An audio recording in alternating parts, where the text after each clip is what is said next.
Millions of Americans are protesting this weekend at No Kings rallies across the country, and this may set the record for the biggest protest in American history. But here's the real question we need to ask honestly. Do protests work? In other words, do they actually change anything? And the answer is sometimes, but not necessarily in the way that the No Kings movement is going about it right now, because I've actually looked at the numbers. And I wrote about this after the last round of No Kings protests, and I think we can put our finger on what they're getting right, what they haven't done yet that could still make them succeed, and what exactly the next steps should be. So let's look at the first question. Do protests work? There's actually a huge body of research on this. Professors Erica Chenoweth and Maria Stephan at the Harvard Kennedy School have shown that some protest movements have led to measurable change, and there are two principles that make them more likely to succeed. First, nonviolent movements are twice as likely to succeed as violent ones, and you've seen some examples. There was a tangible connection during the civil rights movement between protest marches, especially the 1963 March on Washington, and the Civil Rights Act of 1964 and the Voting Rights Act of 1965. Vietnam War protests seem to have played a role in flipping public opinion, with Gallup showing support for the war dropping from around 60% in 1965 to under 30% in the early 1970s. And second, if you engage a big share of the population in your movement, you're also a lot more likely to achieve change. This is where the so-called 3.5% rule comes from, and you may have heard of it. Dr. Chenoweth's finding, based on a review of hundreds of campaigns from around the world over the past century, is that it takes around 3.5% of the population actively participating in a protest movement to achieve political change. But here's the problem. People treat that like it's a rule of physics. It's really not.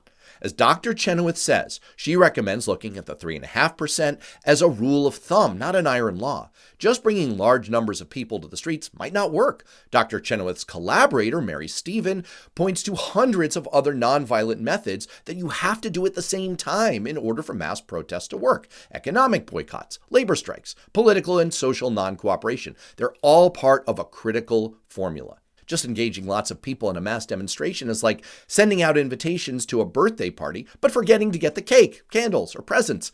It's going to be pretty lame. Or as Chenoweth puts it, mass participation alone becomes a loud but ineffective minority.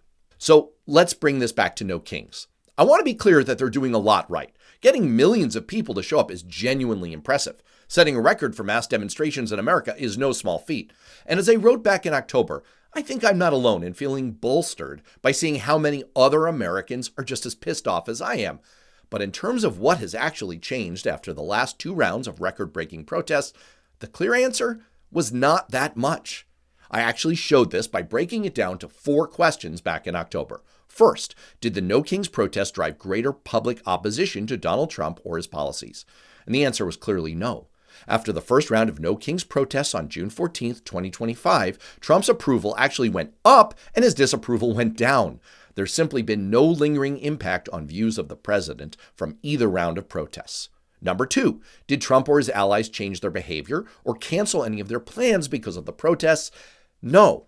All of Trump's troop deployments to Chicago and Washington, D.C., the government shutdown, the deepfake videos of dropping feces on protesters, that all followed the first round of No Kings protests.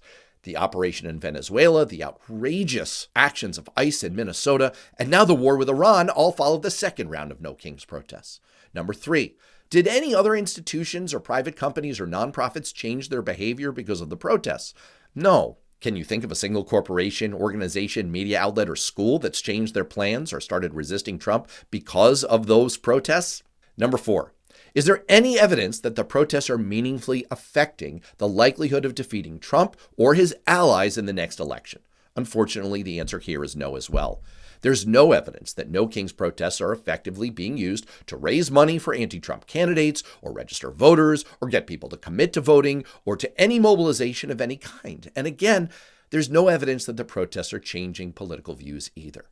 But to be clear, I'm not trying to be overly harsh. There's a legitimate argument that keeping things broad and mobilizing as many people as possible under a simple banner of opposition to Trump's administration is a necessary first step. They've done it, and they've been very successful at it. So now, if they want to be effective, it's past time for this protest movement to pivot. And here's the opportunity for No Kings and for anyone who generally agrees with No Kings.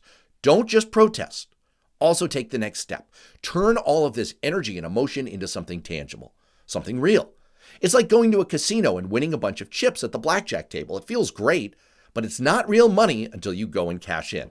And the good news for No Kings protesters or for any protest movement is we actually know the way to do that. Mary Stephan gave a hint that I mentioned earlier. Economic boycotts, strikes, institutional pressure. Those are the tools that make people change behavior. We've seen it work recently. 6 months ago, when the Trump administration and his FCC henchman Brendan Carr tried to muscle ABC into pulling Jimmy Kimmel's show off the air for speech they didn't like, people reacted with economic pressure. Google searches for how to cancel Disney Plus spiked.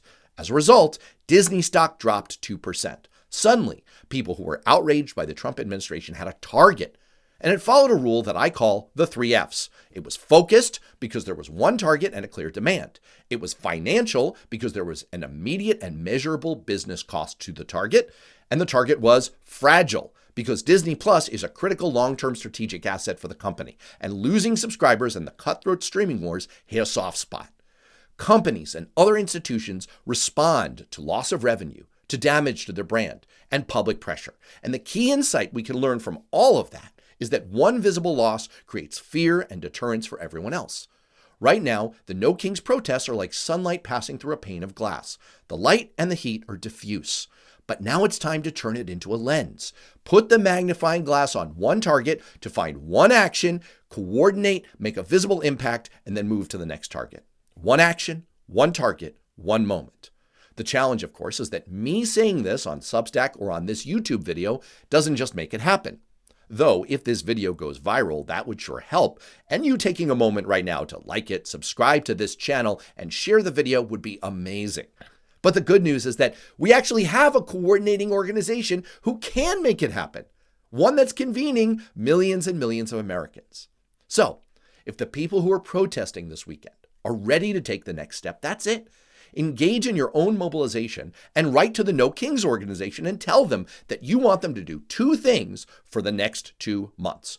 First, organize the next set of protests, but also make them a voter engagement and mobilization drive. Get people registered, get people committed to voting, and get people committed to volunteering to reach other voters. And second, pick a target. As Maverick said to Goose, it's a target-rich environment.